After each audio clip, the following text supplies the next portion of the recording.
This episode of the Citadel Cafe is brought to you by listeners like you. Visit patreon.com/the Citadel Cafe to find out how you can become a patron and help make this show possible.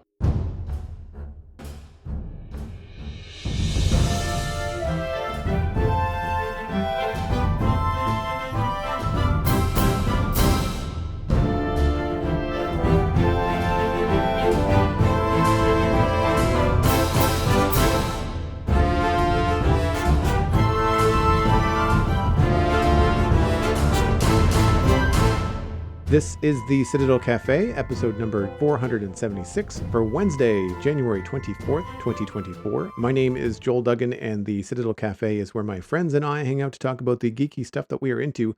Joining me this week, Ryan Murphy is back, co-host on podcasts like The Gamers Inn, Zombies Ate My Podcast, Summoner's Call, and Dungeons and Diapers.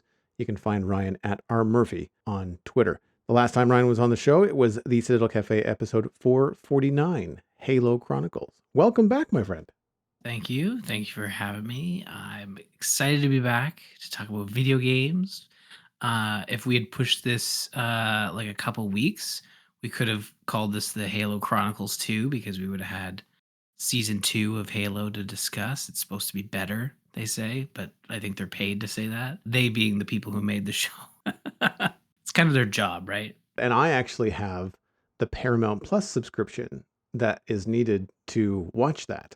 And it will be a much better viewing experience this time around because previously it was on Crave. And the Crave app, at least on Xbox, was hot garbage. And this time it's going to be Paramount Plus via Apple TV Plus, which is a very good app and has very good 4K stuff. So I'm looking forward to actually checking it out. I might have to rewatch the first season, actually. It wasn't terribly long, was it? Like 10 episodes, maybe?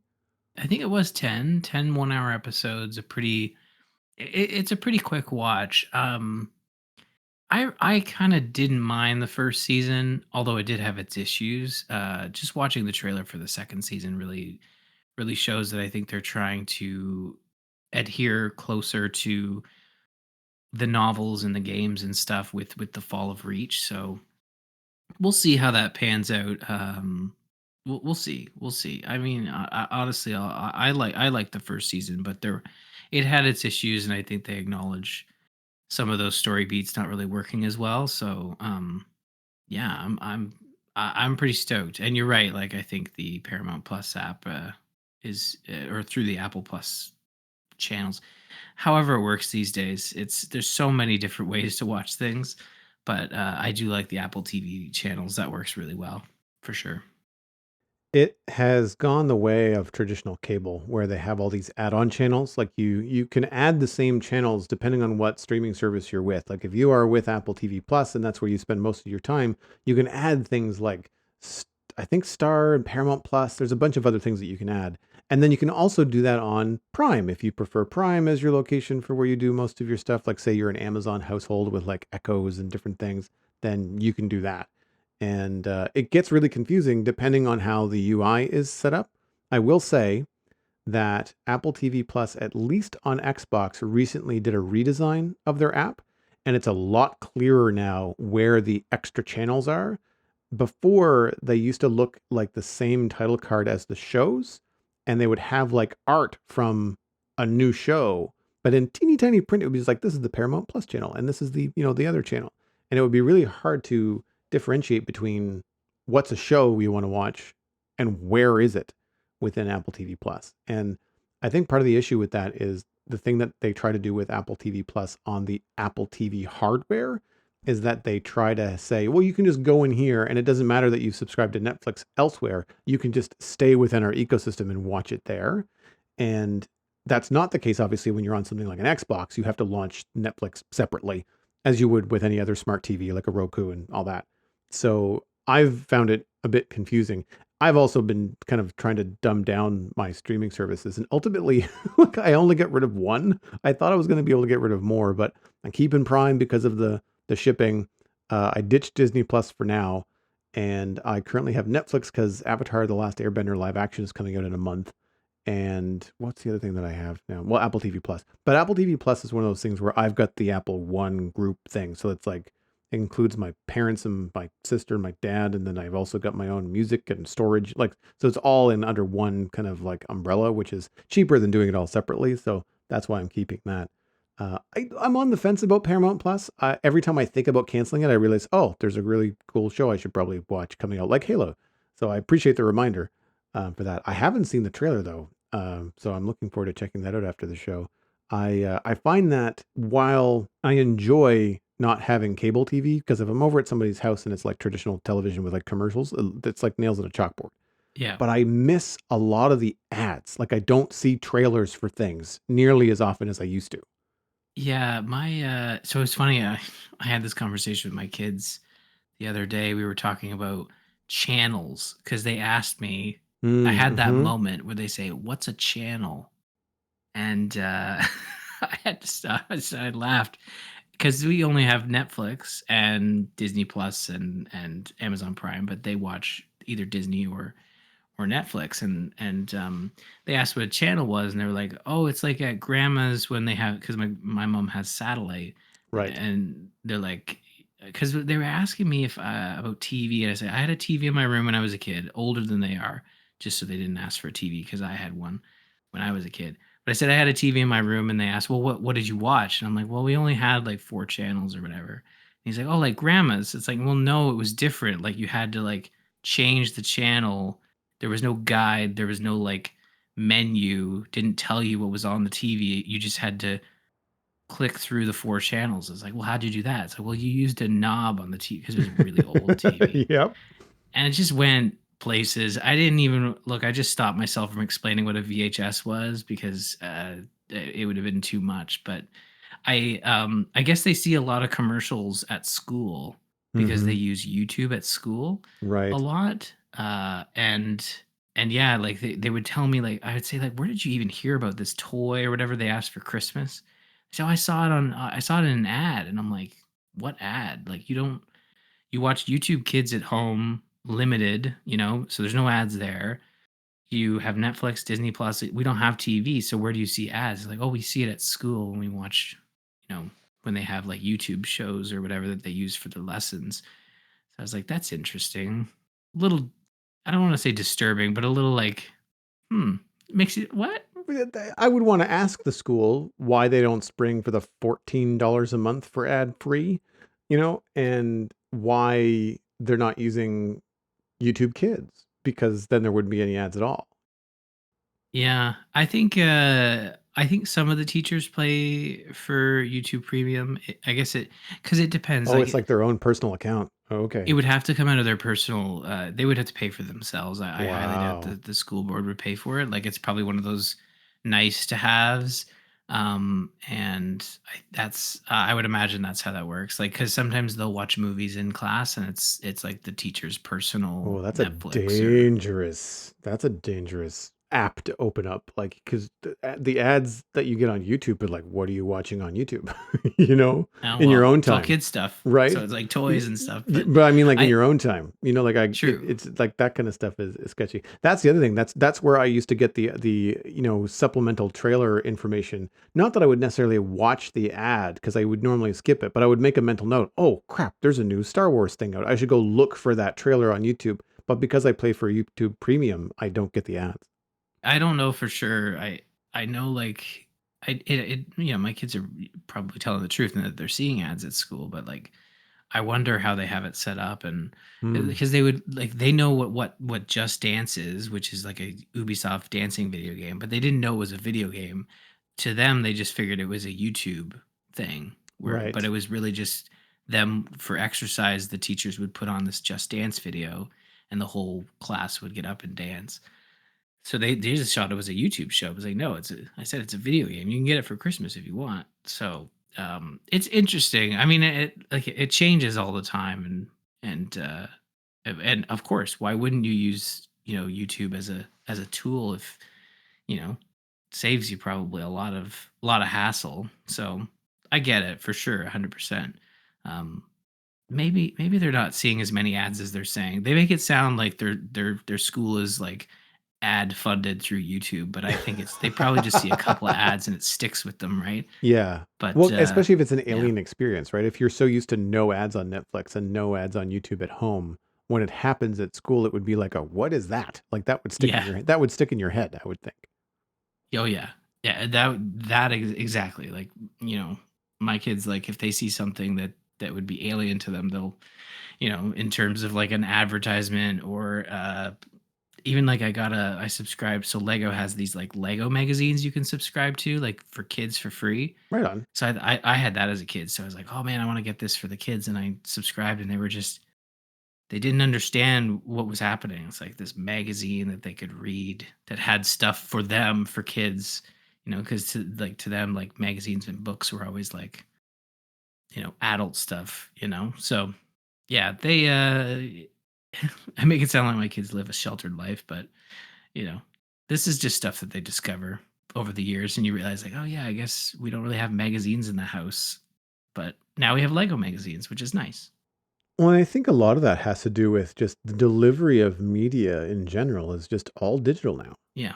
I mean, I take the time on purpose to read paper books, but outside of that, like I don't get magazines or newspapers. Like once upon a time, I used to go to a cafe on Saturdays. I used to get a local weekly kind of local newspaper called The Coast. And I would go up, have breakfast at a small diner for like $5 or $6 and read the paper. And I really enjoyed it. It was relaxing. And then I would go and draw at a cafe for the rest of the afternoon. But like I wouldn't even do that now. Like I guess maybe if I did it, it would be like that kind of reverse, um, like retro thing to do. Like I'd want to unplug to go do it. Where for the last 20 years between when I was doing that and now, I hadn't thought about it because I have my news already. I see it on Twitter or I see it on Facebook or whatever wherever channels. I guess locally it would probably be more Instagram because I'm not really active on Facebook, but that kind of stuff comes to me, in other ways, and I don't have to go once a week buy. I mean, it was like $1 or something. It wasn't expensive. I don't even know if it was. It might not have even been something that I had to buy. I think it was just something you could pick up that was just in the cafes to read, if I recall. I imagine the cafe probably paid for a couple of copies, but that was I don't remember ever paying for one. Every once in a while, I would buy a newspaper if there was an important article in it about like art or film or something in the animation industry locally, because it often would feature friends of mine. So like that kind of stuff I would pick up. But like it's been a long time since I've read an honest to goodness magazine. Probably the last time I was on a plane would be my guess. Like if I was to think about, what happens if the battery dies on the phone or, if I need something to distract myself with because I'm a stressful flyer and I might have just grabbed a magazine from like a newsstand or something. No, that makes sense. I think that I used to love reading video game magazines. Those were my favorite. But again, like, these days, anything hitting a magazine has already hit the front page of IGN. Right. You don't really Yeah. need to. No, the delay in print is sizable. I mean, I remember Nintendo Power Magazine. I used to have a subscription. I'd get all the codes and the maps for the different levels in Mario and all that stuff. I totally remember that. Yeah, and that was like published by, or at least, published and organized by Nintendo. So you were getting stuff early. Like, a Nintendo could hold stuff back for Nintendo Power and then tell everybody else once it hit shelves, right? Yeah. But yeah, that went away. And funny enough, they became a podcast for a little bit. They actually had the Nintendo Power podcast. It's also gone away. So Yeah. yeah, Nintendo's just they're all about it's unfortunate that Nintendo Power went away. I was really excited when it came back as a podcast because obviously that's our that's our jam, you and I, podcasting. So It's difficult too because I noticed watching the Xbox Developer Showcase this past week that the two hosts of I think an extended version of that talked about the Xbox podcast. I was like, how have I not heard about this? And because I don't know if it's really a podcast. They might release it as one, but it's video first. Like it's a video production. Because when you're talking to developers and hearing them talk about the games as they're being made, there's so much of a visual component, I feel, on those introductions, where it's different if the game is already out and there's people like you and I or yourself and your other co-hosts that are talking about their experience within the game, and other people can have hands on as well. So when you talk about a character or a level, other people can like, oh yeah, I remember that because I did that yesterday or a week ago or whatever. Whereas with the Xbox podcast, it felt, well, for one, it felt really manufactured. Like it didn't feel like it was a conversation. It felt like more of a presentation. The kind of, I'm not sure what you want to call it, the personalities that you see at some of these developer conferences and stuff when they do the showcases. The one that past week, and we'll probably talk about this later, but there was no host. It was just like a video, and it went from in-house developer video to in-house developer video talking about each respective game, which I thought was great because there was no fluff. It was like an hour and it was done, and it was all just like devs talking about what they do, which I thought was fantastic. Um, I Yeah. I know that there is, I don't remember what it's called, This Week on Xbox maybe, because I do subscribe to the Xbox YouTube channel. What I like about that is that they'll talk about what's happening that week, including new releases to Game Pass that you might not know about. And as a Game Pass subscriber, I like that. But that's a YouTube video. Like that's not just a podcast. Like it's a curated 6 minute to 10 minute YouTube video that has like little bookmarks that say this game is coming, this game is coming, this game is coming. So if you don't like the game you're looking at, you can just skip ahead a minute and a half and just look at the next one and see if there's anything of interest that you want to hear about. And I mean, I've picked up a couple of games. Usually it's the indie games that I don't know about that I find on the This Week in Xbox kind of presentation on YouTube. Things like Cocoon, I think is one, and Tunic, a little fox character one. I think I heard about that via the Yeah. Xbox presentation thing. But anyway, we're going to talk a lot more about video games in a little bit. But in the meantime, I wanted to see what's new with you because it's been quite a while since I've had you on the show. So what's new in the geeky world of Ryan Murphy? I thought it'd be fun to share this. I was trying to think like, okay, what do we want to kick off the show with? What's new? What's interesting? We're gonna talk about video games, so I mean, like, we'll talk about video games eventually. I thought my co-host on Dungeons and Diapers, Crofton, surprised me. He look he he warned me ahead of time in Discord. He's like, I got a surprise for you on our next episode. I'm like, oh God, what did you do? What happened? Because he's that type of person to like come up with some scheme. And if I say his name two more times, he'll actually listen to the show. So we'll spread it out. He's one of those folks, right? Like Mm-hmm. when someone tells him like, "Hey, someone mentioned you on a podcast," he'll like start hounding you for the timestamp. Um, so it's quite early on, Crofton. Oh, one more time. I'll have to be careful. Um, so Dungeons and Diapers is a geeky culture similar to the Citadel Cafe, where it's half talking about like movies, TV shows, books, stuff like that. And then the second half, we usually have like a parenting topic where we'll talk about. Our last one was food, and talking about feeding our kids and the fun and frustrations that comes with being told they want one thing and then serving it to them and they're like, no, I didn't ask for that. It's like that ever Mm. long dance of food. um but Crofton surprised me with that's three, sorry, uh this challenge. He's like, I've got challenges for you. So he presented like three challenges, fun little challenges for the podcast. And the 2 week he came up with were watch every Marvel TV show and movie in 2024, um, including the Sony stuff.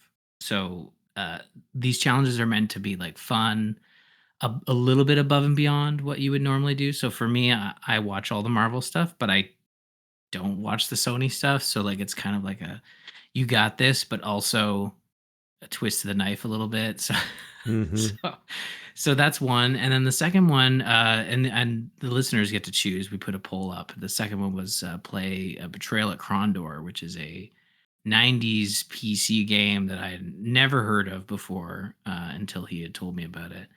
So those are the options. I don't know what the poll's at. I think Marvel's winning right now, which could be interesting because I guess Sony has three projects this year that I'll have to watch: Madam Web, Craven, and I think Venom has another one coming out this year. Venom's got a second one out now. I tried to Yeah, get through that on Netflix, but I bailed. So good luck with that. yeah, It's not the best. Although, I mean, the plus side of having to watch the Sony stuff is that you've got Into the Spider-Verse and Across the Spider-Verse. true, true. I haven't seen the second one, but it comes very highly recommended. I love the first one. So those are good things. I guess like, when it comes to the Marvel TV, like have you seen all the Marvel TV or have you like been picking and choosing what you watch? I watch all of it. I have not watched What If season 2. Well, that's brand new. Yeah, it's brand new. I'm also haven't seen Echo, so I'm already behind. Mm-hmm. If this is the challenge, I want to watch them. So I Cool. guess that's the difference. Is like I'm interested in watching those, and I have been keeping up with Marvel in terms of TV shows. Unlike some folks who are like, they've kind of separated the TV shows and the movies, which I think has also impacted their enjoyment of the movies, maybe because you've got characters popping up that are like Yeah. were introduced already. But we'll see. We'll see how it goes. But the main thing is like I now have to come up with challenges for him. And I thought that I would run down the list that I've got because I'm trying to make challenges that are fun, but also a little more difficult, like push him a little bit to do some stuff that I think he would be good at. So the first one was guest on Core, so the Core podcast. Mm-hmm. It's the Frog Pants video game show. He has he has a beef with Core. Like they fight a little bit. I His best friend Bo is on Core, so like I guess they have this joking back and forth. Right on. So I was like, you got a guest on Core. That's the top one I think that I want to present him. The other one is he complains about social media, Twitter specifically. So I said he's going to have to use Mastodon for a year, which I do like Mastodon. This is by no means like a haha Mastodon like poking fun. I actually really like Mastodon, and I think that he would probably flourish there. He would do pretty well. Um, he just needs that push, sign up for an account, that sort of thing. uh, and then launch a podcast. He's always said he could launch a podcast, so I think he'd do good with that. And stream a video game. So he gets to pick one of these, or I don't know, veto a couple of them. I don't know what he wants to do, but like I kind of like those are the four that I was kind of coming around on as to like what would be fun. And the whole point is to kind of encourage content um throughout the year on the podcast. So that's kind of where I'm at. We're gonna see where it goes. But obviously if anyone has thoughts or feelings, like I'm kind of trying, I still have some time to narrow these down if there's some here that Hmm. don't sound as fun as others. I like the idea of the guest on core, but that's kind of like a 1 day event compared True. to your Marvel-a-thon that's going to take you the rest of the year to watch all that stuff. Yes. Uh, True. so I kind of wonder if you could pick, like, is he as into things like Star Wars like you are? Like, is that something that he would have already done, sort of deal? He's a big Star Wars fan. Hmm.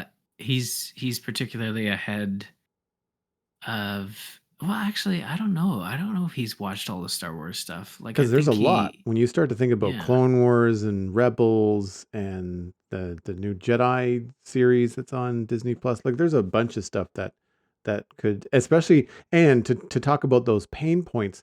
There's like a young Jedi show that's like aimed at 5-year-olds that he would have to watch Yeah. too, right? Like there's a bunch of stuff that would be like really fun, but also cringy as an adult to sit down and watch, right? That's not a bad idea. I would have to, like, I think with Star Wars, he likes Star Wars, but similar to Marvel where it's like watch the top tier stuff. Like I don't know if he's seen Mm. um and I mean top tier. I think Star Wars is a little different. Like there's less of it, so it's more uh there's less of it, so it's easier to watch. But there is still like different types of medium. As you said, there is a children's show, which isn't too bad. Our kids watched it, and it's definitely aimed at a younger I'm audience for sure sure. it's fine. I'm not watching it. No, that's I'm fine. watching things like Star Wars Visions, the short animated anthologies, and the Tales of the Jedi, where they kind of delve into some characters that you know of, but are only in the movies for a heartbeat, Count Dooku, and they go into like his backstory and all that stuff. And that stuff was really, really cool to see. And I mean, I enjoyed it, but if depending on someone's appreciation of Star Wars, it may or may not be their cup of tea. What about reading? Like you could assign something like reading Game of Thrones or reading Harry Potter, that kind of stuff. That Mm, especially if he hasn't done it yet. Like if seen the movies but not read the books kind of situation, because that would be kind of a cool conversation experiment as well. Because you're not just kind of forcing someone to do something nerdy that's kind of time consuming, but you'd also be just like, oh, so now there's a conversation of like, I've never read these books, but I have seen the movies, and here's what my experience was in comparison to what I remember from the films, right? Yeah, reading is a funny one because that is one I could turn back on him because I know last year so we used to do these like watches. So like one was book watch where he brought a book onto the show and he's like, "Oh, I'm gonna challenge you," and because I said, "Oh, I'll read that. I haven't read in forever," and Mm-hmm. he's like, "Okay, I'll challenge you," and I read it. It was the Thursday Murder Club series. There's 4 books now, and last year I read all 4, and I think he's working on the 3rd one, or he's only made it through 2. So I kind of took the book thing and ran with it. But honestly, it was one of those things where I just needed the push. It'd been so long since I've read.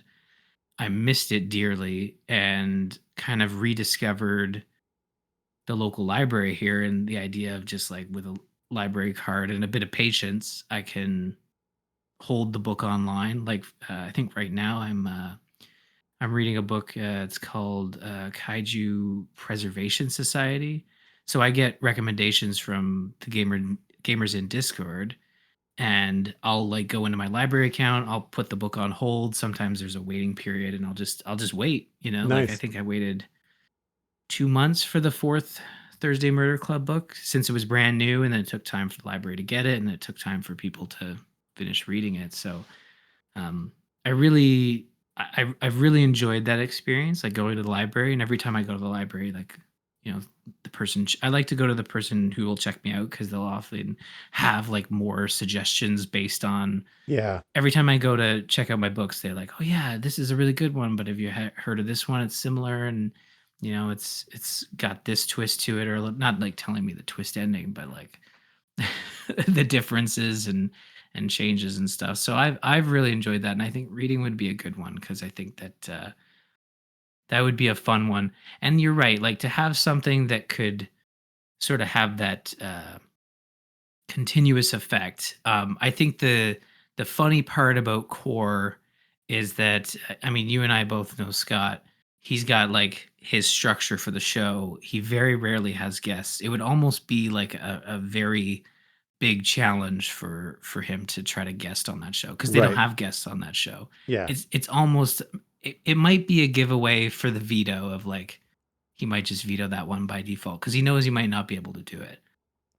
Well, the other thing too is you're kind of inviting yourself on someone else's podcast, but Yes. at the same time, if this faux rivalry is something Hmm. that everyone's enjoying, even though it's kind of this internet theater, if he goes on there, then that's going to maybe stop, right? Or Yes. you're pulling the curtain back, right?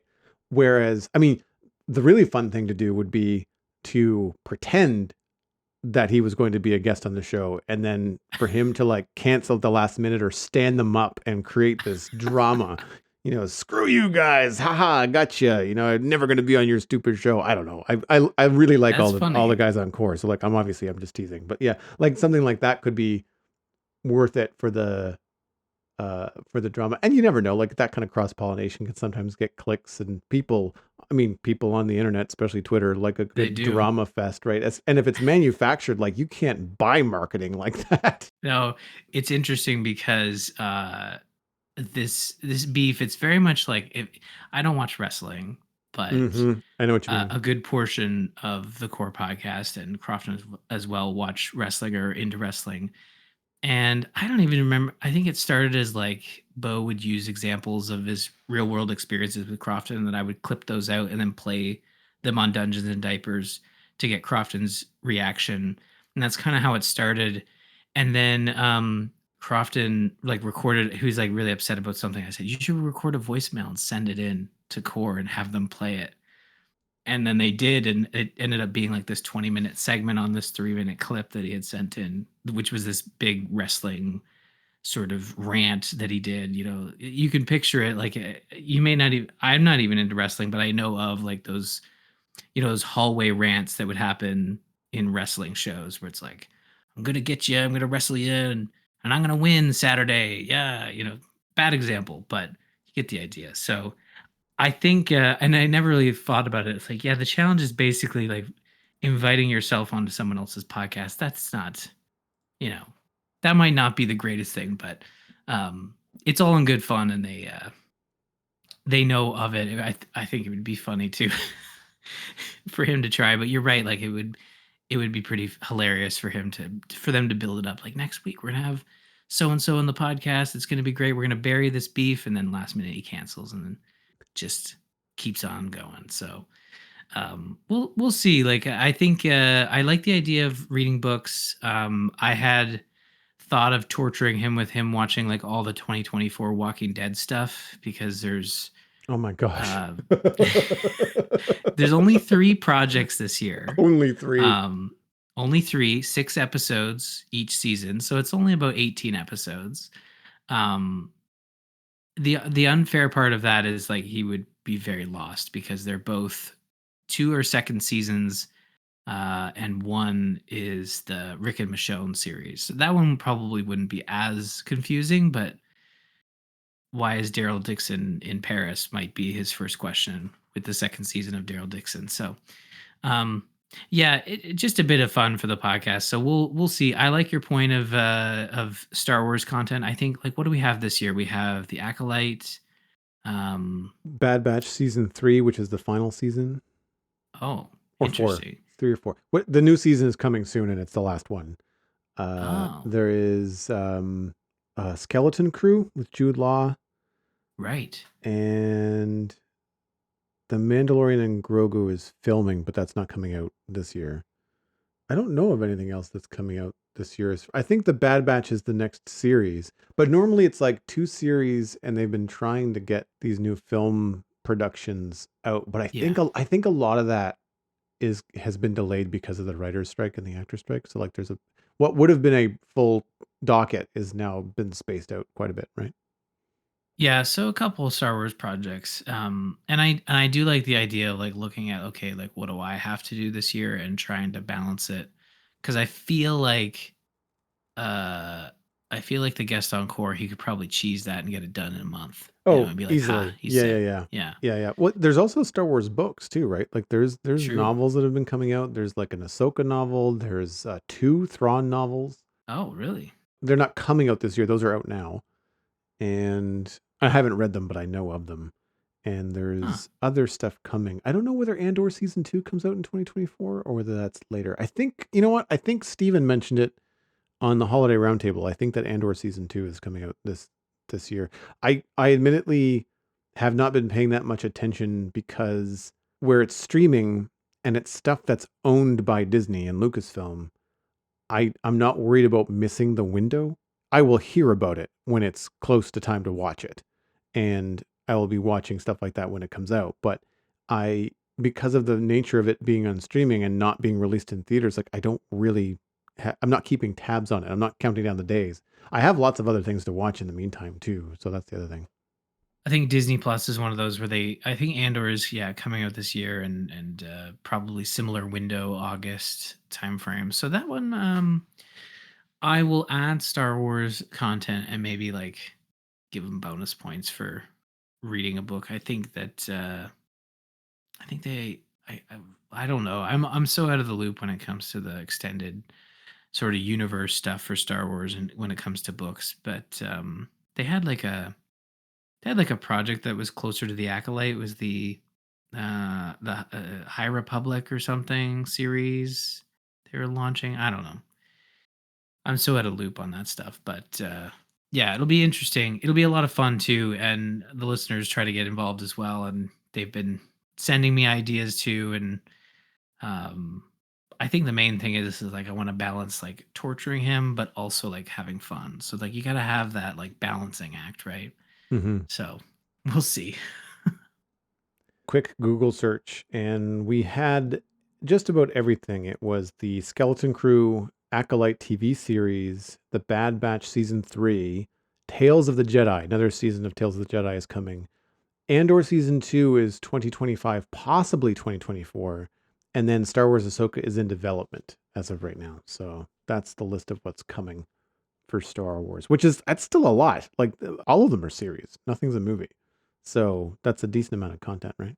Yeah. And that kind of matches up, I think, with Marvel stuff, because Marvel stuff is supposed to be pretty light this year in terms of movies. I think, well, we just have Deadpool 3, right? Outside of the Sony stuff. So, and I could see, yeah, I don't think that, I was joking. I don't think the Sony stuff is going to slip, because like, I don't think the writer's strike affected them, because some of those movies, didn't involve writers later on. Maybe, I don't know. Something happened. I didn't see Morbius, but it sounds like some things went wrong. Yeah. Yeah, I've not been keeping tabs on all of the Sony stuff, but I just the Spider-Man stuff. That's where I focus on because I really like the Tom Holland Spider-Man series and looking forward to more stuff like that. But that's a Sony Marvel crossover too. Like it's not just Sony compared to the like you said Craven and Venom and can't remember the other ones. Oh, Madam Web. That's out soon. That's out like next month, I think.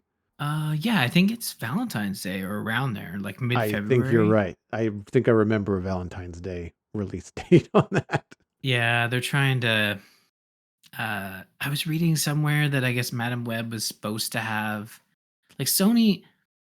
This is a conversation we had when the challenges are coming up. Sony doesn't know, like, they have, like, legally they have, like, Spider-Man control, like, lockdown. Like, they know how to. They've figured out how to keep those rights, and they've sort of figured out a way to share with Disney, which is nice of them. Share $1 billion franchise that technically Disney owns. However, like, they've they're not smart about it. Like, they could easily look at what they're doing with Marvel. I don't think there's anything like legally stopping them from working with Marvel on their extra projects. Like, clearly Marvel is fine with them doing these extra projects, but they just seemed so disjointed, and there was talk that, like, Madam Web was supposed to have Spider-Man and it was going to be Andrew Garfield, and then they scrapped that, and then it was supposed to be Tom Holland, and then they scrapped all that and reshoot it all to just have no Spider-Man, even though there's clearly like spider characters Yeah. inspired by maybe a Spider-Man. So now it's a universe that exists with spider people that are just, they all came to the same idea of being spider people. It's, like, it has to start somewhere, and maybe it doesn't need to be Spider-Man, it doesn't need to be, Tom Holland. It could be Spider Woman, it could be the various variations of Spider-Man, or spider people. But it's kind of weird, like, you have this cash cow that you can develop in a way that it makes bank, but for some reason they decide to, like, I don't know, make it weird, and then bring Michael Keaton over as the Vulture, but then do nothing with him. That's all I knew from Morbius, is that they brought him over, and it was like, why? Yeah. I feel like and this is pure guesswork, but if Sony was like, "Hey, we want to team up with Marvel and make a Venom movie, just like those Spider-Man movies were so successful when we teamed up and crossed over with all of your other stuff, Marvel." And I'm sure Disney says, "Sure, if we can own Venom or part of it." And I'm sure Sony was like, "Nope, absolutely not." And I imagine that's just, Yeah, it's probably just corporate greed that's getting in the way of good content, really.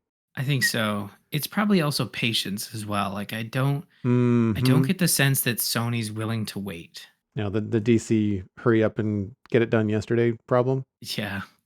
I don't I know a lot of people are like, James Gunn is going to do really well with DC, and maybe he will, and whatnot. But it also seems like they're headed down that same path of, like, announcing a new Superman, a new Batman, all that stuff, and it'll be interesting to see how the DC universe gets up and running again. But I don't know, like, it'll be interesting to see. The reset in order to cast new characters and tell new stories and relieve themselves of the films that people don't like very much. It's just exhausting. It's not something that fans want. We just had a retelling.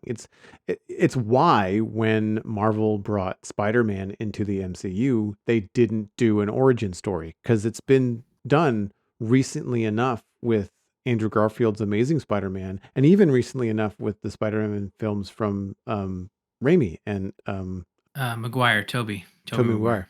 Yeah. And like to have all that stuff, it's still so fresh. Like I don't need another Spider-Man getting bit and discovering his powers movie at all. I'm quite happy with the long. It's a long storyline. That's one line, and I think in Civil War when they introduce Peter Parker and Iron Man in the bedroom, and that's it. Like that's all you need to know because everybody knows. You don't need to tell it again.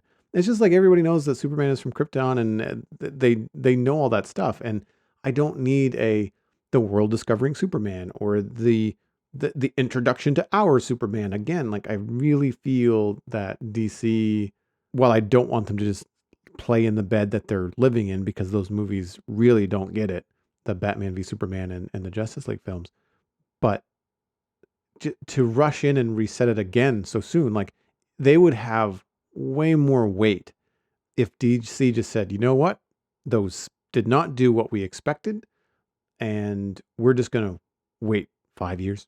Like just put a pin in it and do other things, or start with like other secondary characters and build up to it slowly. Test the waters. Iron Man was not the big flagship character for Marvel, yet that's where the MCU started, right? Because they didn't know if that was going to take off. And I think that's the thing with DC is they keep on swinging for the fences rather than a solid base hit, right?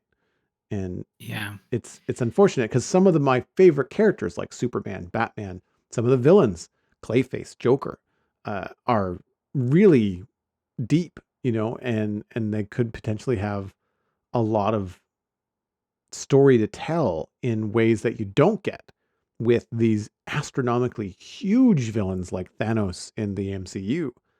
You can do so much with the Joker that you can't with Thanos, right? It's I want to say a little bit, well, it's a lot darker, but it can be more nuanced. You can get to know the villain just as much as you can get to know the hero in something like a Batman Joker story, whereas it's really difficult to get to know Thanos in the MCU when you compare that character to Captain America, the characters that you know a lot better, right? Yeah, it'll be interesting, and I think the MCU will benefit from having like a quieter year, and um, I think any rumblings we hear, yeah, in the background about Sony and Disney, on Twitter and leakers and all that, like I think it's corporate greed. It's all, but it's also like just corporate arguments. And at the end of the day, I think that a lot of those projects will work out. But I think where Sony suffers is they try to they try to like, okay, like we're not making Spider-Man films, but we can make Spider-Man adjacent films. Um, I just for the life of me can't fathom why they won't try to connect it to Spider-Man, but I don't know. I think it's likely they want their own thing, but they can't have their own thing because the best part of it is with Disney. I don't think there's an exclusive deal. Like they said, Spider-Man can travel between universes, right? Like Mm-hmm. as a character. Maybe not Tom Holland specifically, but I don't know. I think the audiences are smart enough to understand that a Spider-Man that exists in these Sony films doesn't necessarily have to be the same Spider-Man that exists in the MCU films. Just like if I watch a Spider-Man cartoon, I know it's not the same Spider-Man, Right. you know? Yeah. Um, but that would be trusting your audience as well, which, corporate Yeah. folks aren't very good at either. No, that's very, very true. So I think we can move on to the main discussion, which is going to be talking about video games. So instead of what we've been watching, it's going to be what we have been playing or what we want to play in 2024. I'll have a GameSpot article linked in the show notes talking about the most anticipated games of 2024. Most of these fall under my radar. Not all of them I'm jumping at the bit to play, but certainly a few have caught my eye. But I'm curious because, of course, Ryan, you do a lot more podcasting about video games than I do. And I was wondering, what games are you looking forward to in 2024?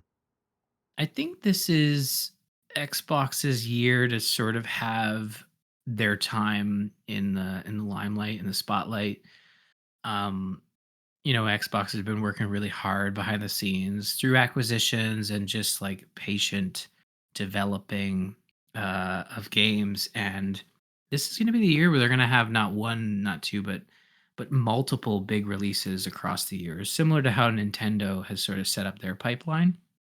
And Sony, on the other hand, is kind of they've got no first party confirmed titles. Not to say they won't have any, and they certainly have exclusives, like with Final Fantasy VII Rebirth. That's a console exclusive, but it's not developed by PlayStation Studios. The last one would have been oh, what would it have been? What was the last? Oh, Spider-Man 2. That was the last big PlayStation title to come out last October.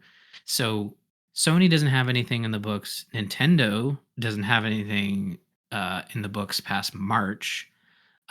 They're looking at probably launching a successor to the Switch, which comes with its own, baggage of releasing a new console, and we'll see what they have. I don't think it'll be a repeat of the Switch with, Breath of the Wild and then Super Mario Odyssey at the end of the year. But this is Xbox's year to kind of like capitalize on not only their acquisitions but their hard work behind the scenes. So you saw it in the developer direct, Avowed from Obsidian, that got a fall 2024 release date, I believe. Correct. Yep. It looks good. Like it's as you have written here, it's like a first person sort of Skyrim-esque, like melee slash magic wielding RPG.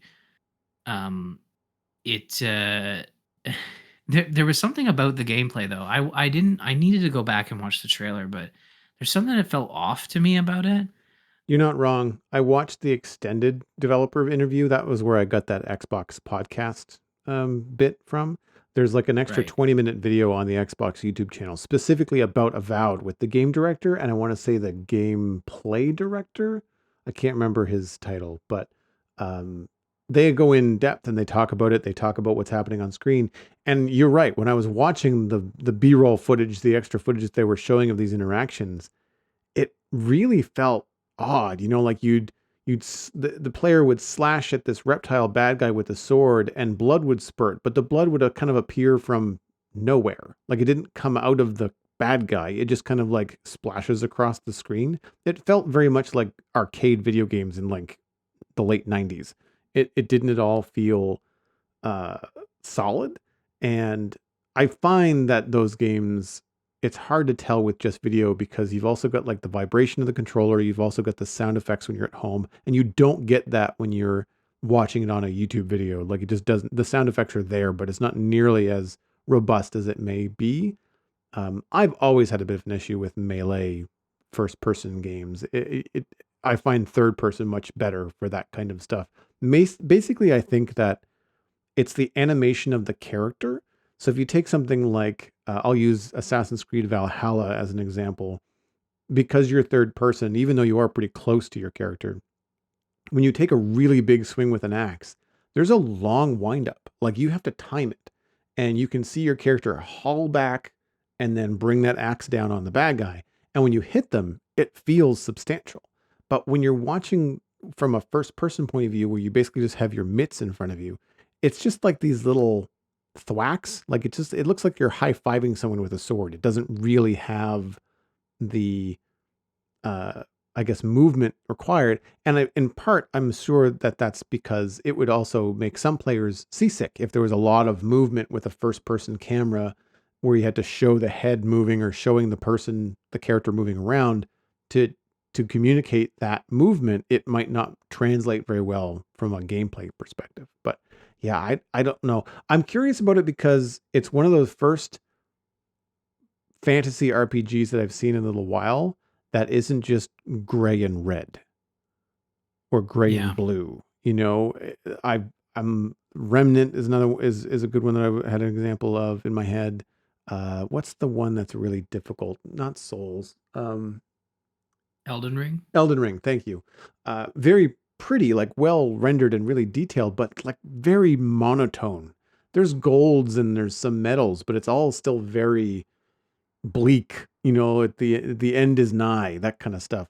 And this has really bright colors. You know, like the bad guy lizards have got like red shields and skull helmets, and all the magic was like bright green or bright blue. It felt very interesting in that way, and colorful. And I thought that was cool. So I'm definitely curious about it, especially because I believe it's coming to Xbox Game Pass, which means I'm not going to have to fork over like the $90 to $100 for a new RPG in 2024. So I'll give it a go, especially if it comes on Game Pass. But the part of that, I guess, the downside of the Game Pass is that if you don't like something, or if it doesn't get its hooks in you right away, you don't feel obligated to finish it because you dropped a bunch of cash on it. And you're just like, well, whatever. I don't need to play it. It's just part of my subscription, but I don't like it, so I'm moving on. Right?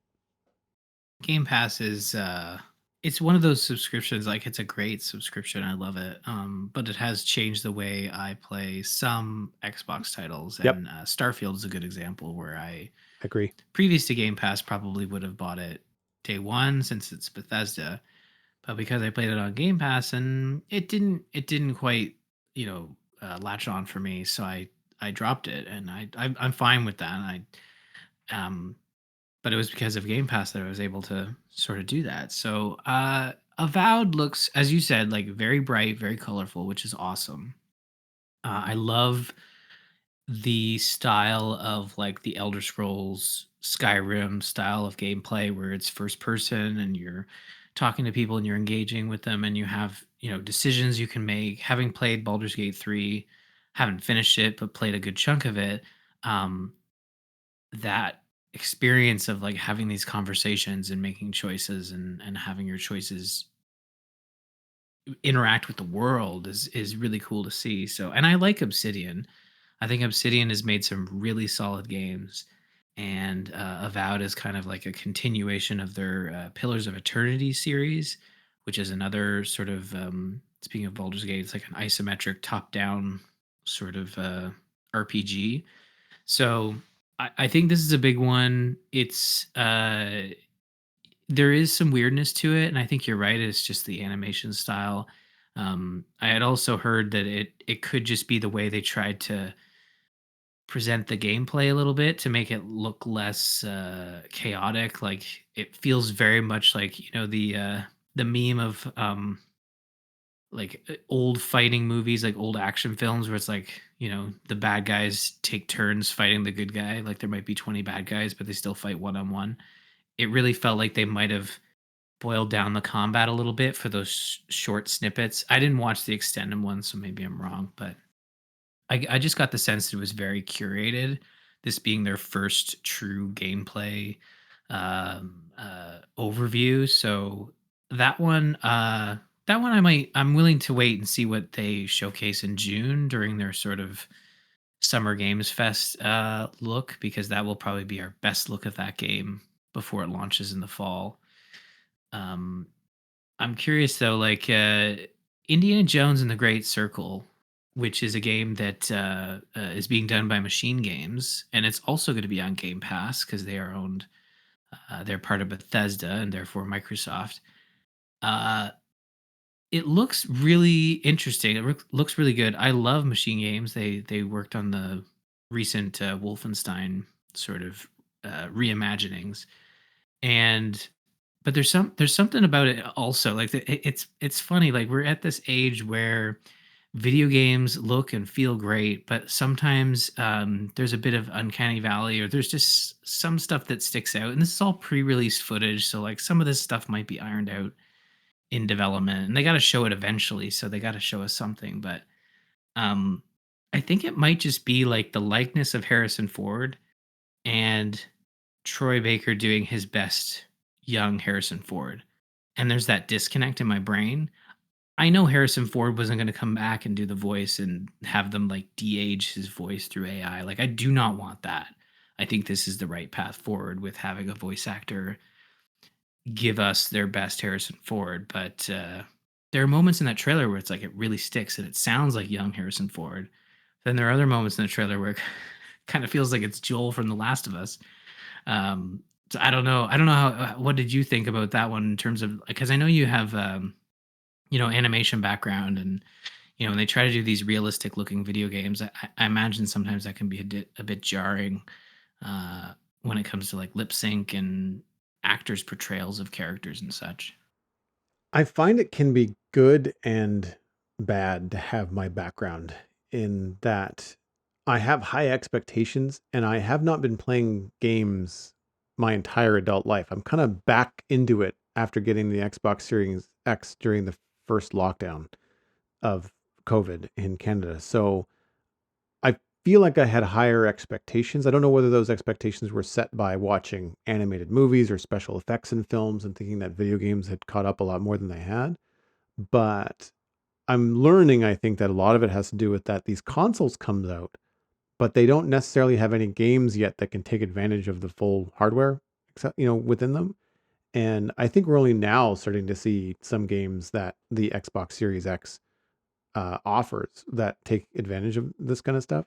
But when I watch these games and I see things like the first thing that I noticed about the Indiana Jones trailer when they do this close up of the German Nazi scientist kind of in Indy's face, giving him like a stern talking to, and looks like he's been beat up. Looks like Indy maybe headbutted him and broke his nose or something.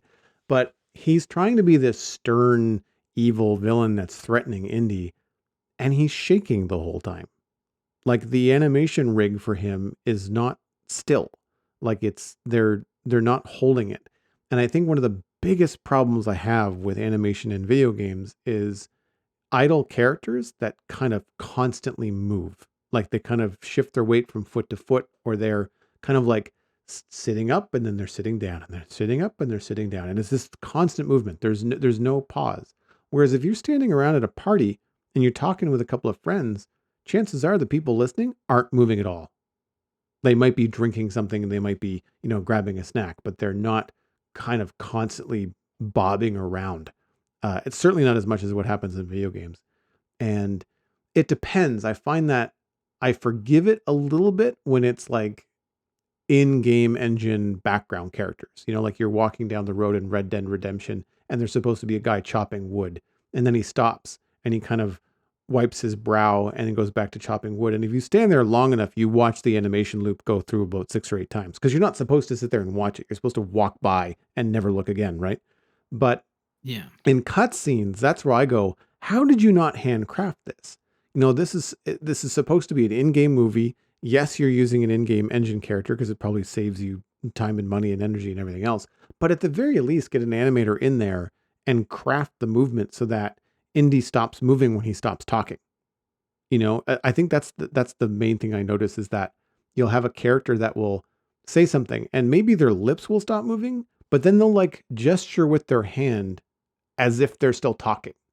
So it's like, it's not animated bespoke for that scene. It's like hand gesture number 2, head movement number 3, and then lip sync to match the audio. And no one pays attention to the fact that, well, he's done talking. He would then be stopping his movement, or he would be on purpose stopping the movement to get a point across if he's like yelling or pointing or doing something important. Right.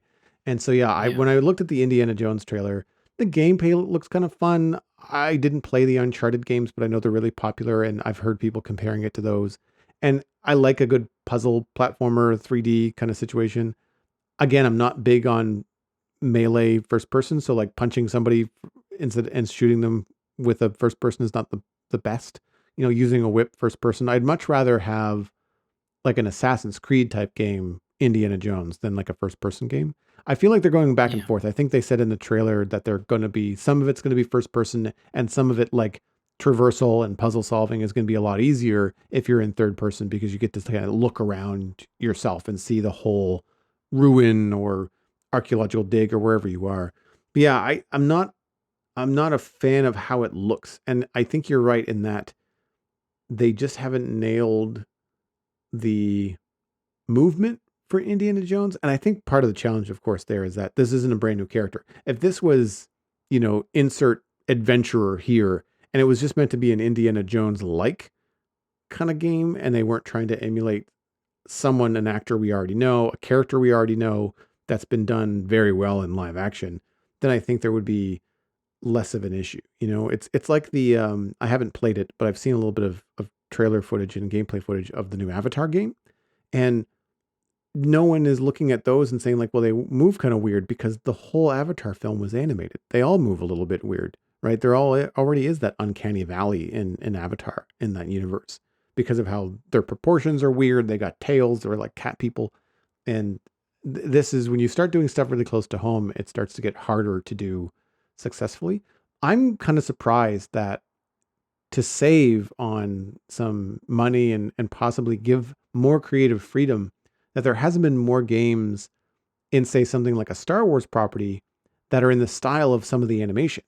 Like I would love to have a Star Wars game that instead of like Jedi Survivor, where it's kind of pretty realistic looking, like if it was just meant to look like Clone Wars, because they could get away with so much. Like you could do all this realistic atmospheric lighting, and all your models could have that kind of stylized look, and you wouldn't be tied to any kind of uncanny valley because like any characters would have like really strict jawlines and very straight limbs because that's how the show looked, right?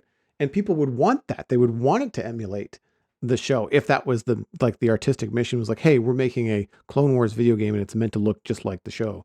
I wish they would do more of that because I think that I would certainly be first in line to play any kind of existing or new property that looked like a Pixar film as best they could for a video game. That would be way more enjoyable for me than them trying to make characters look realistic because they still are off the mark. Yeah, and I mean, mentioning Star Wars, the Star Wars Outlaws that they're aiming for this year takes that realistic approach. I mean, it has a little more.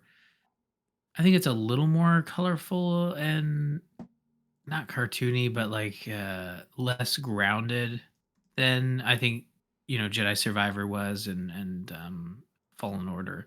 Those are very much just like take the movies, let's make a video game in that look and feel. I think Outlaws is a bit more stylized. I think you're right. I like the way Outlaws looks. Like I like the trailer. It's tough when you get these early game trailers because any gameplay seems to be pretty far away, and then the trailers and stuff will have you don't know whether it's like an animated cutscene or whether it's in-game stuff. Some of it looks pretty good, but at the same time, like when I see some stills, and this could also be just like articles grabbing the wrong screenshot because sometimes you look at a still from Star Wars Outlaws and it looks a lot like Bethesda's latest offering in Starfield, which I didn't like. I found the characters there terrible. Like that game felt unfinished on so many levels, and I don't want that dead-eyed stare from my Star Wars characters in a game. I feel like there's enough writing and depth to the Star Wars universe that you can create some really interesting characters, and to have it fall short visually or in the animation to break that immersion would be such a letdown, right? Yeah, that one's farther out though. We'll see what it brings. It's also an Ubisoft title, but and Ubisoft's been hit and miss lately, Mm-hmm. so we'll see. I think this year has the opportunity to be a little more spread out than 2023 was. Like 2023 was like hit after hit, of these games that saw delays due to the COVID-19 pandemic, like at the height of it. And 2024 is likely to be games that were pushed out of 2023 or didn't quite hit their targets in 2023. So we'll see. We got a lot of big titles coming out this year.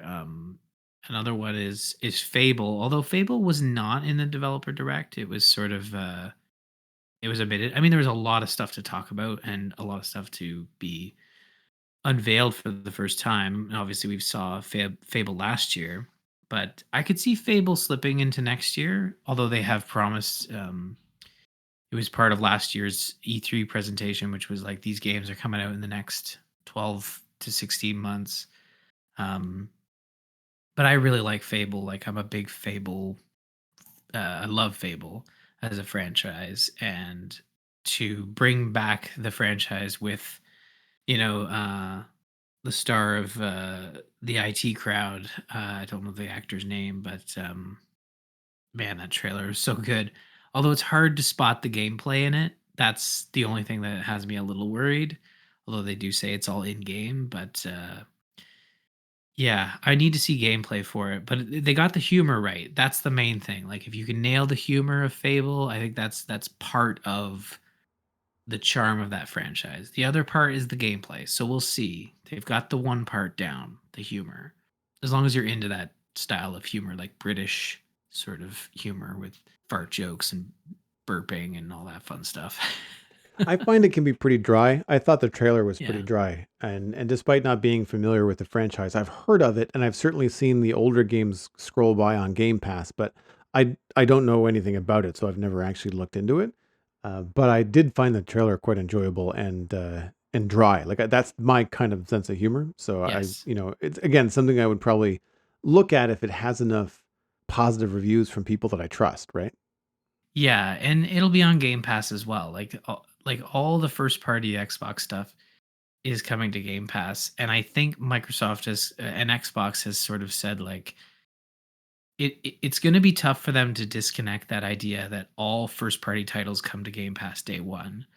And I think this year is going to be the first year where I think Xbox might start to feel that pain of like, man, I wish we hadn't promised like maybe like delay it by a couple months to come to Game Pass. Like I think they are going to start seeing it eat into their sales, whereas like last year and years previous they'd have one title, so like it coming to Game Pass day 1 wasn't as big a deal, but now like you've got 4 or 5 big titles coming out this year and they're all coming to Game Pass day 1. I think you could start seeing that promise maybe change in future years, Mm-hmm. as Xbox starts to sort of climb out of their third place hole. We'll see. I really think Fable, Indiana Jones, Avowed have a chance to give Xbox their own seat at the table, their own flavor to sort of point to and be like, this is why you want to buy an Xbox or a PC or what have you. So they've been missing that for a while, and I'm really excited to see them have that back. Because when people ask like, well, what do you have your Xbox for? And of course, there's third party titles. If you don't own both the PlayStation and Xbox, there's a lot for you to enjoy. But they are missing those exclusives, and I think they're going to have them this year. So, um, but yeah, I think it'll be interesting to see. Was there other games that sort of popped out to you on that list for 2024, like RPGs or anything else that popped out? Well, I'm trying to expand the kinds of games that I play, Sure. and I've had some recommendations from you that I just haven't had the time to get into because the games I tend to pick up are games that like really are time sinks in a good way that I enjoy. Things like Minecraft that I do for obviously the Spun Chunks podcast on my own enjoyment, and then I've also got Satisfactory, which I really like, and I play uh, deep RPGs like Assassin's Creed Valhalla, huge game. Recently picked up Red Dead 2, again, really decent sized RPG. And then you think, all right, well, when do I have time to play this other stuff? And I honestly don't because I don't have a lot of time to play video games. But I was looking at Kunitsu-Gami, Path of the Goddess, and that wasn't this week on the developer showcase. I think this was something that happened during the longer presentation this summer. The Xbox Direct, maybe is what it was called. And that was something that I just completely did not expect. And it's really, really pretty. And I don't normally go for the samurai type games. They tend to be, as far as what I've heard, they tend to be very difficult. There's a lot of different timing and stuff involved. I've seen some on Game Pass, but I thought they were like 2 player only, like multiplayer online kind of thing. But I love the art style of this. And again, it looks like one of the newer games that is going to really take advantage of the graphic hardware. And because I'm not familiar with Japanese or Chinese lore and myth. I think this is Japanese, and everything just is new. You know, we've all seen traditional kind of more Western fantasy like dragons and orcs and goblins, thanks to Lord of the Rings. Other mythos like Greek and Roman gods. People are pretty familiar with that kind of stuff. Thanks to Marvel, Thor and Odin and all the Norse gods are seeing a little bit more popularity. Same with God of War, another title, I think it's PlayStation. So this is all brand new to me. I don't know who any of these things are. I don't know what they're meant to represent. Other people that are more steeped in it. It is Japanese folklore and fantasy. So that kind of stuff I think is really interesting. And because it's so dang pretty, I just want to try it, So, Yeah. that being included in Game Pass, which again, I hope it is, would be really, really fun. I just hope that it's not something that's so difficult that it becomes frustrating to play despite how pretty it looks from the outside. So, are you familiar with this at all? On title alone, I hadn't recognized it, but I was looking at the website, and I think it was part of a Xbox reveal maybe last year, and it's actually made by Capcom, which is really cool. So it's a Capcom game, and I do get the sense that there is, like, as you said, like the samurai style games. Sometimes they are more action based. Sometimes they're more Dark Souls based, where it's like timing and parrying. This one looks more like kind of like a bit of a beat 'em up style game, where I think the gameplay will be less punishing. There was another game that was on Game Pass. It was called Wo Long, and it was more of a Dark Souls esque and very punishing, especially early on if you couldn't get the parry down. So, uh, and I don't I don't particularly love Dark Souls type games, but I have been known to enjoy one from time to time, and I think it comes down to, as you said, it's just wanting to experience something different, experience a new art style, and try to, for me especially, like try to poke my head in the door of like the current discourse of like, okay, Elden Ring's a big deal right now. Like, let's check in on this and see what's going on. And even though I know deep down, like, I'm gonna be terrible at it, but you're right. Like, the art style for this one, it reminds me a lot of like a more realistic sort of art style that Okami had, which was another Capcom game back in the day. Uh, so yeah, like, just the look and feel of the game, it's different from pretty much everything we've discussed tonight. Like, and I think that's important. I think it's important to try different things and experience, different types of video games and step outside of your comfort zone a little bit. And I think that's where Game Pass helps as well. But this one being a Capcom game, it's likely not a day one. Oh, never mind. The website says Game Pass, so there you go. Nice. So there it is, Game Pass. So yeah, this is one I'll definitely check out. I'm surprised by that. It must be a deal they have with Xbox. Yeah, that Game Pass logo there is a telltale giveaway that this thing is going to be coming day one. So yeah, it looks very much like a fighting slash beat 'em up style Magic game or something. So, but yeah, the art style is very very cool. Another one from Capcom, which I think you have on your list here, is Dragon's Dogma 2. Did you ever play the first one? It's a more of a lesser known title. I didn't play the first one, and again, because it's lesser known, and I've only just started to hear more about Dragon's Dogma 2 because of some people I follow on YouTube. Force Gaming is a channel that I quite enjoy. Usually he covers MMOs, but he also kind of covers the RPG overlap, from MMOs when MMO news is starving. He kind of is like, oh, well, here, this new RPG is out or coming out. And this kind of came out of nowhere for me, but I thought that the mechanics in it were really interesting in terms of how the pawns were going to be working. These are like your party members that you can get to do things while you're either not playing the game or doing other things. You can assign them different tasks, and the combat system and the characters felt different enough. Like, it's still very much like dragons and knights and armor and rogues and paladins and like that kind of sword play and whatnot, but it felt like it could have a deeper gameplay loop than just like the smash and bash. Like, that's how I get bored with Diablo. It's just, I feel like I'm just button mashing the whole time. It doesn't feel very deep for me, whereas something like this I feel like I could probably get more into. But I also looked at it and thought, this looks like all the other trailers for MMOs that I've seen in the last 6 months. So I kind of took it on the word of people that I respect online that are excited about it. So I was like, okay, well, I'll check it out if I have a chance. But this doesn't look like it's coming to Game Pass. Going off your example of the logos on the website, it's PS5, Xbox Series X and S, and Steam, but there's no indication at all that it might be coming to Game Pass. Certainly not right away, anyway. So it launches in March. I think it's Capcom's bigger release that they're aiming for this year, and it will likely be a full price title at launch. And I think a good rule of thumb is like if you look at Capcom games, like I think Resident Evil 2 remake, which is 4 or 5, maybe 6 years old, just came to Game Pass. Right. So if you're interested in it, it's probably one not worth waiting for Game Pass. Might want to just pick it up if the reviews hit right. But I agree with you. It looks really interesting.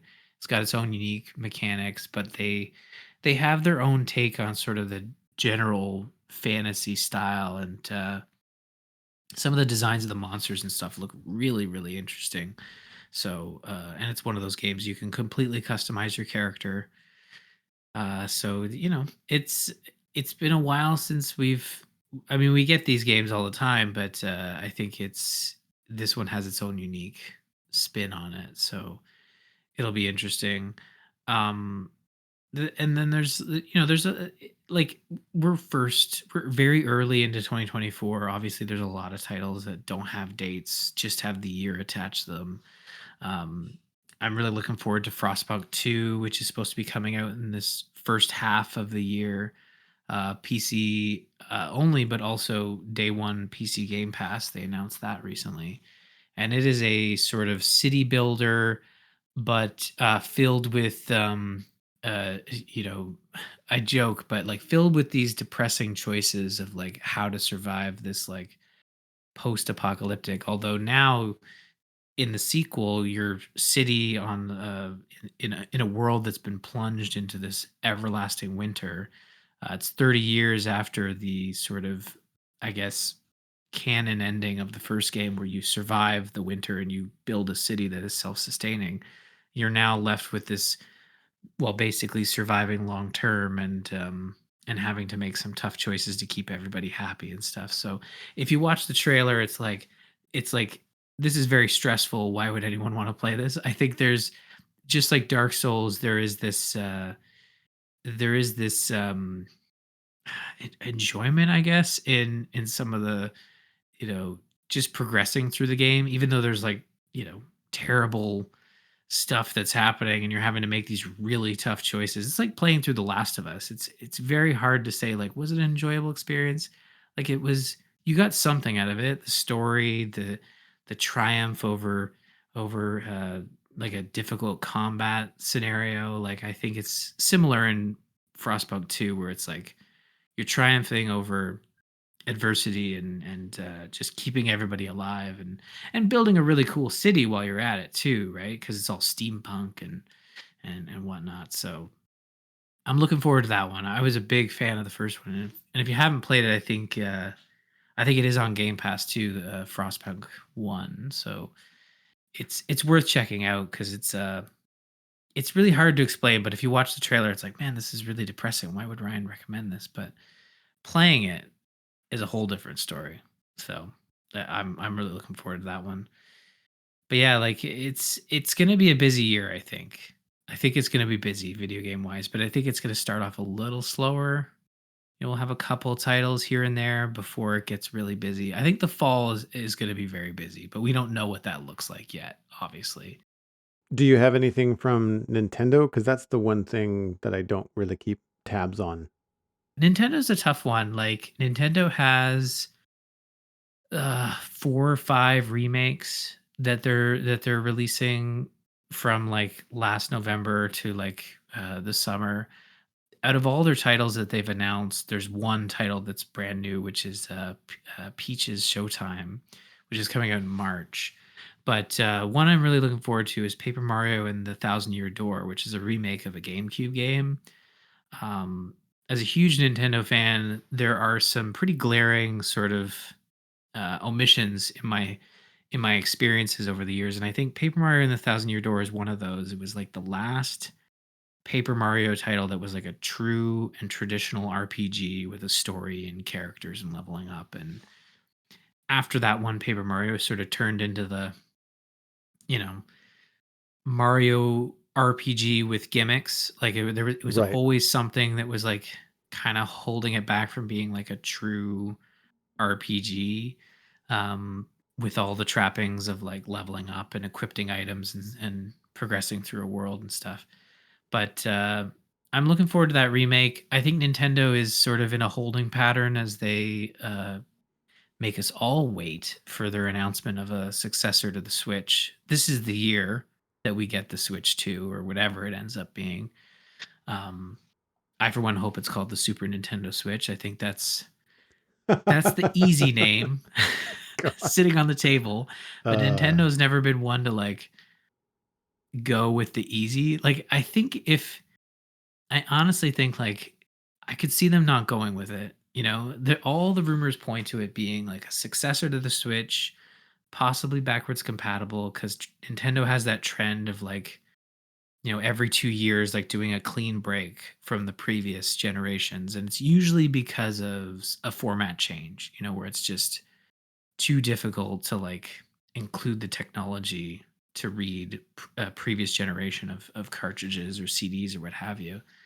So there's always that like but there's always that 2 year pairing where they, you know, they would bring forward the Switch to the Super Switch, but they're talking about it being like a continuation of the docked and handheld mode and sort of trying to bring that experience forward with like a obviously a higher powered machine. But never count Nintendo out in terms of like them going in a completely different direction. Uh, so I'm not. I wouldn't. Folks at home, I wouldn't hold your breath in terms of like waiting to see what if the Switch 2 or the next Nintendo console ends up being something completely different. I don't think it'll be like the PlayStation 5 or the Xbox Series X, where it's just this generational upgrade. You know, I think it could be something else. So we'll see what Nintendo has up their sleeve. There's rumors that thing will be launching in the fall, so we'll probably get an announcement soon, I would think, because they are kind of running out of laneway in terms of games. They've kind of got stuff scheduled through the summer, but after that, it kind of goes dark, which is pretty normal. Nintendo likes to hold on to their release calendar until maybe 6 months before the game comes out. So they're not behind just yet, but yeah, they don't have a lot that has been confirmed for this year. So, and I think that is mostly due to the fact that they're holding on to those experiences because they're going to be launch titles for this new console. So, to announce them would spoil the surprise of their next big console. So, yeah, we'll have to wait for that one. But if you're a Nintendo fan, you might want to save some money this spring because I can't imagine the console will be. I don't think it'll be as expensive as the sticker shock we got with the Xbox or PlayStation 5, but also don't expect it to be. You know, it's. I don't think it'll be less than 400 here in Canada. Um, so we'll see. I don't even know. Like it could be even more expensive than that. I think that. I think we are at a position where Nintendo might try to charge a premium. They usually do. They usually do sell their hardware at a gain. I don't think they usually sell at a loss. They don't. They've kind of exited that sort of strategy, but we'll see. I think it'll be backwards compatible, which will help likely with the large price tag of this new console, but expected to be less than a PlayStation 5 or Xbox, I would think. the thing that I find hard to swallow with Nintendo a lot of the time, and I'm just it's just not my library of games. I grew up on Nintendo and I do like those games, but that's not what I generally want to play as an adult. And that's just me. But I find like when I look at it objectively, yes, it's usually cheaper than the Xbox and PlayStation offerings, but then for what you get hardware wise, it's a lot to pay for like what's no, it's either it's not doing 2K, like it's the graphics and fidelity and stuff are not the same as the Xbox Series X. That's why I got the Xbox, is because well, one, I was more familiar with that ecosystem. I am a PC gamer for streaming, so having Game Pass Ultimate allows me to have, cross-platform stuff. Like I could play Starfield on both PC and on Xbox, for example, with cross saves, which was one of the only things that was good about that game. But it like that kind of ecosystem, and then the hardware I was getting. Granted, I was paying a lot for it, but I felt like I was getting a cutting edge, like next gen console. Whereas when I looked at the Switch, I was like, I mean, like I could get a Switch, but I don't feel like I'm playing necessarily new looking games on it because of the hardware. So I'm not sure how you feel. I mean, I know that the video games are not all about like how fancy the graphics are, but I wonder how you feel about what Nintendo might offer in terms of, like, yes, it might have a price that's landing it somewheres underneath the Xbox and PS5, but is it going to compare hardware wise? No, it will. From what I've read and heard, it'll be closer to like a PlayStation 4 Pro or Xbox One X, sort of like the Pro generation, maybe even like a little bit more than that. But it's not going to come close to what you see on the PlayStation 5 or Series X, and it will output at 4K. I think that I think that there's a strong chance it'll output at 4K, and will like the thing about Nintendo is you're buying a Nintendo console for Nintendo games, and Nintendo really knows how to squeeze everything out of their hardware to build a product for their mainline franchises. I think where you kind of see it start to struggle is with some of the more ambitious titles like Breath of the Wild, Tears of the Kingdom, some of the more recent Pokemon games. Those would all benefit from some, stronger computing power.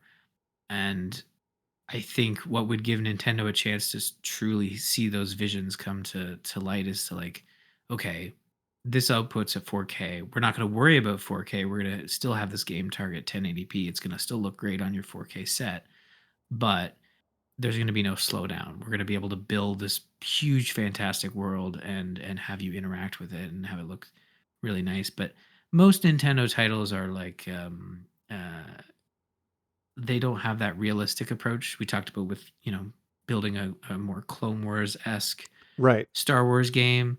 Nintendo seems it really aims for the more cartoony and stylized looks. Not, I don't think any of their franchises have that sort of like realistic look that I think the current generation consoles really aim for with all of their titles. Like you look at Sony's offerings, and it's all their first party stuff for the most part, outside of Ratchet and Clank, is like realistic, looking graphics. Like they aim for realism as opposed to stylized looks and stuff. So I think Nintendo has a better chance of like making a less powerful console sing because their products really don't need like the latest and greatest of graphics technology, right?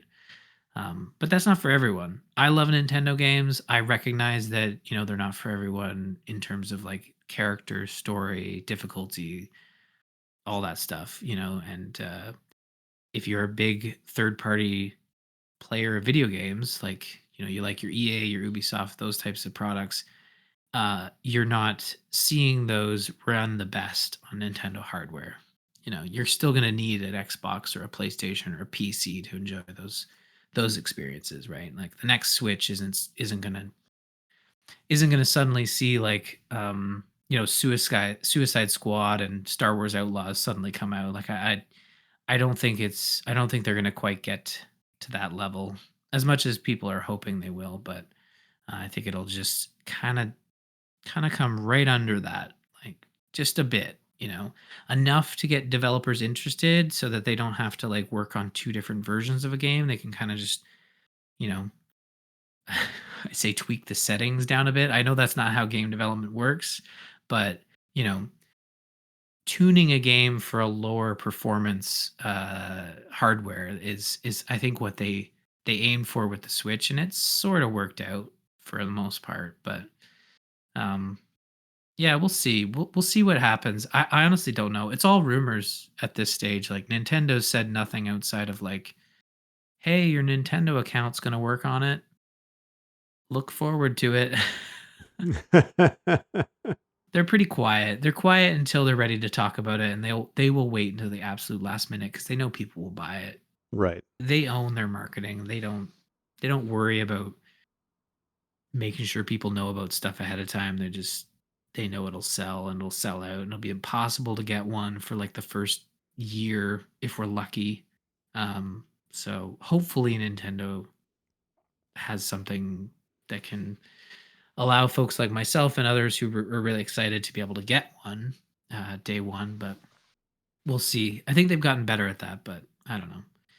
Um, we just know nothing about it. It's so funny. We could talk about it for another half hour, and like we literally have no details of what Nintendo's doing. It's kind of bananas how much attention they get when like they really don't have anything out there outside of a couple of remakes and whatnot. So and Sony's the same way. I think Sony gets the same attention. Like they don't have any first party titles that they've announced for 2024, and uh, from their first party studios. It's very silent. The only one out there talking is Xbox right now, so we'll see what the year brings. Speaking of Nintendo, we're going to move into the Internet Minute brought to you by you, dear listener. The Citadel Cafe is 100% listener supported.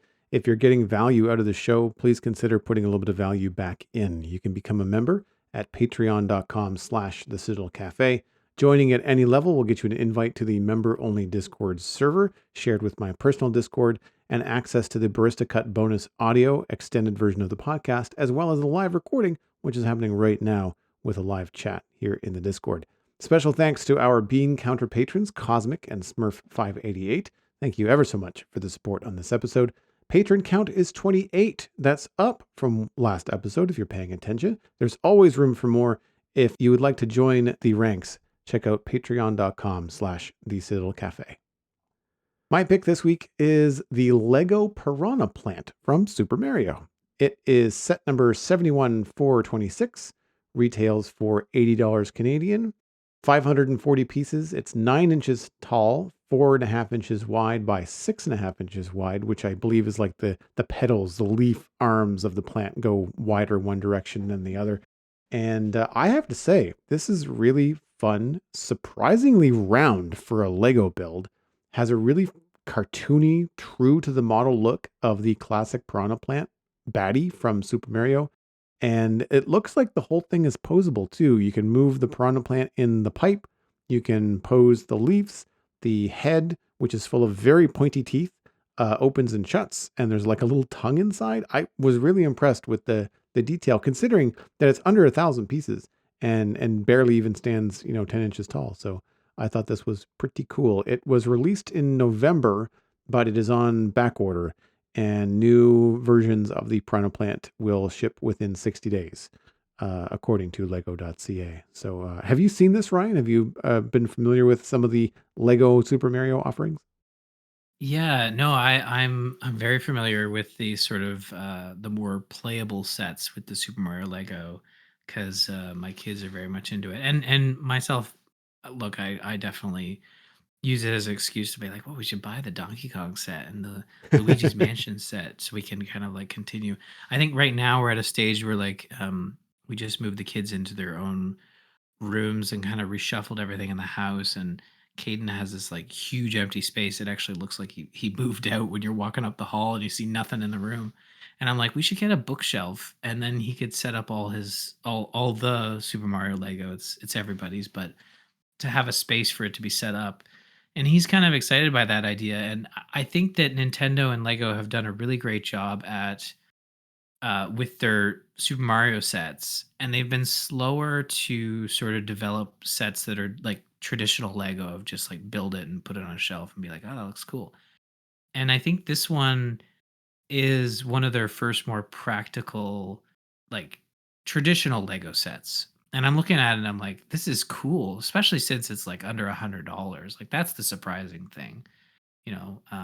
Legos usually pretty expensive, and their other more all ages sets that they've had, like, are more expensive, like the NES and the Super Mario 64, like, question mark block, which is this they're all like 300 plus. This is the first one that really feels like, you could kinda put it on your shelf and not break the bank. Although I know you buy a lot of Lego and you're probably looking at this like $80. That's a steal, like, it's not 400. What's happening? It depends on the size of it, and honestly, it depends on the look of it. Like, sometimes I'll look at something and think, "Whoa, $80 is a steal," and other times I think, "Oh, man, that's not a lot," or, to get for your money. Yeah.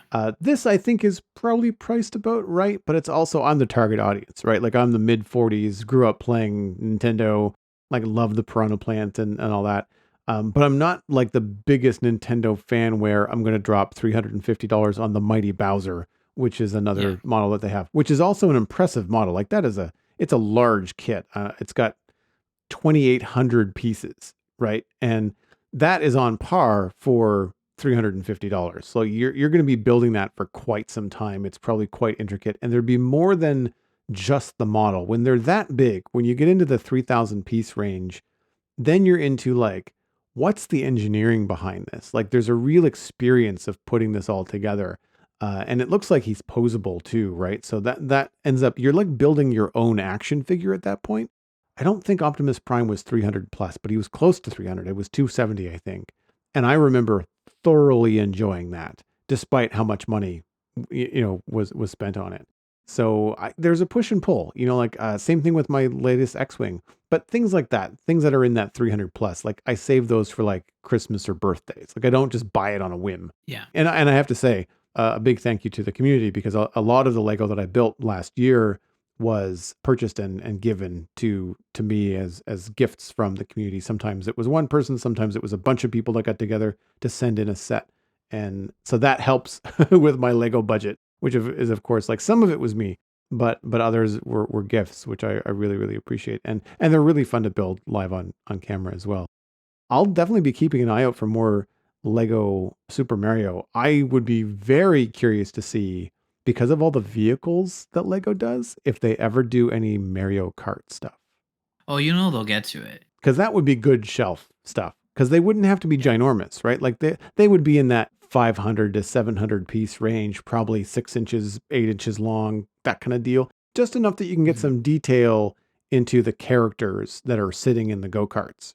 Yeah, they do have Bowser's Muscle Car expansion set, which is part of the Super Mario Lego digital sort of experience.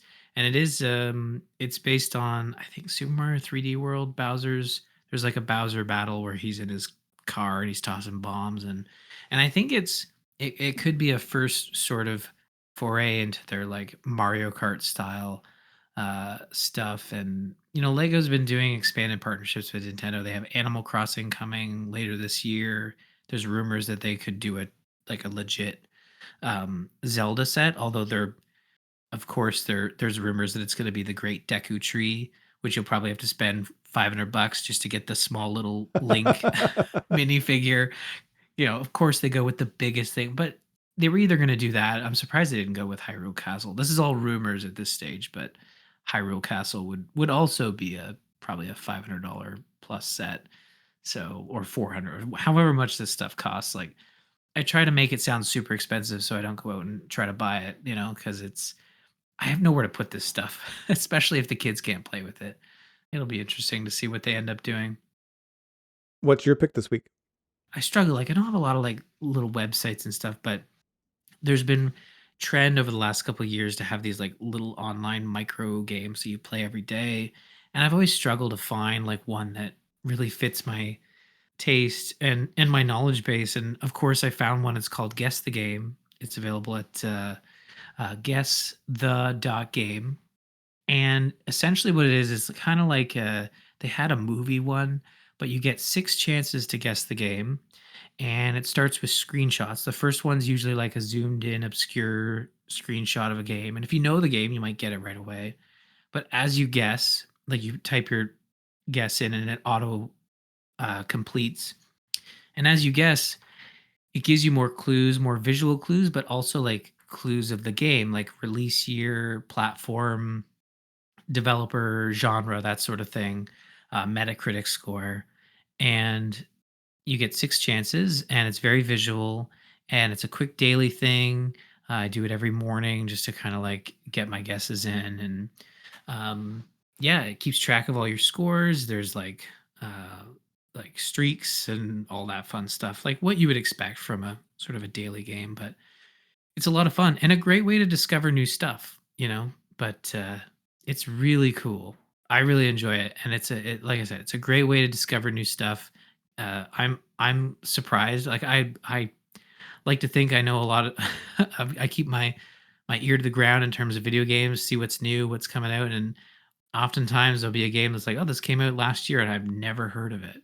So, the developers behind it do a really good job at, like, finding some obscure stuff that not everybody might have played. Like, it's not all Call of Duty, like, it's not all Right.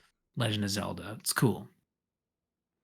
Well, that wraps up this episode of the Citadel Cafe. You can get more information about the show and links to some of the things that Ryan and I talked about at thecitadelcafe.com.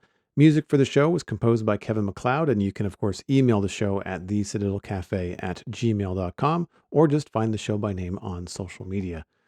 You can subscribe for free on your favorite podcast app that includes Apple Podcasts, Spotify, and YouTube.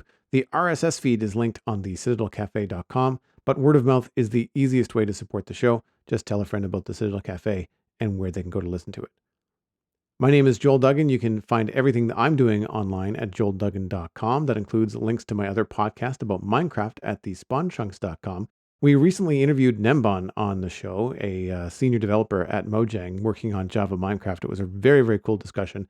And then this past week, we were looking ahead as to what we were doing in 2024 in Minecraft and what might be coming down the pipes from Mojang in the game. So that was a fun conversation as well. You can find me at Joel Duggan on social media and Joel Duggan on Twitch, where I stream at least 3 days a week. Most of the time lately, I have been pushing to finish my project on the Citadel Minecraft server, but I play other games too. Ryan, thanks again for being on the show. Always a pleasure to have you back and talk about video games. Where can people find you and all the things that you do online? For social media, I'm R Murphy on Twitter and Discord. I'm in the Joel Duggan Discord, so feel free to, tag me if you have any questions about what we talked about on the show. As for my podcast, you can find all of the ones that I currently co-host at tgistudios.com. If you enjoy video games, be sure to check out The Gamers In, a weekly show where I talk about video games with my co-host Jocelyn. And I also do a zombies focused podcast with Lou Page, who has in the past guested on TCC as well. That's called Zombies Ate My Podcast. We're doing something different. I think for the first time, we're going to cover an anime, I think next week, called Zom 100.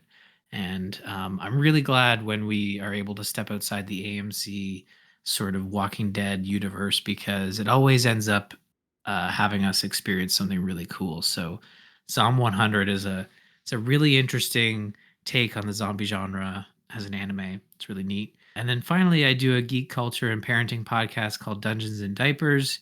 You heard us talk about that at the top of the show with the challenges we're working on right now. Be sure to check that out and find out ultimately what Crofton decides to end up doing for 2024. We'll see. Looking forward to that as well. So lots of places, lots of stuff going on, but mostly video games. That's my main thing. You've been listening to the Citadel Cafe, where we are fast, easy, and cheap, but you can only pick two.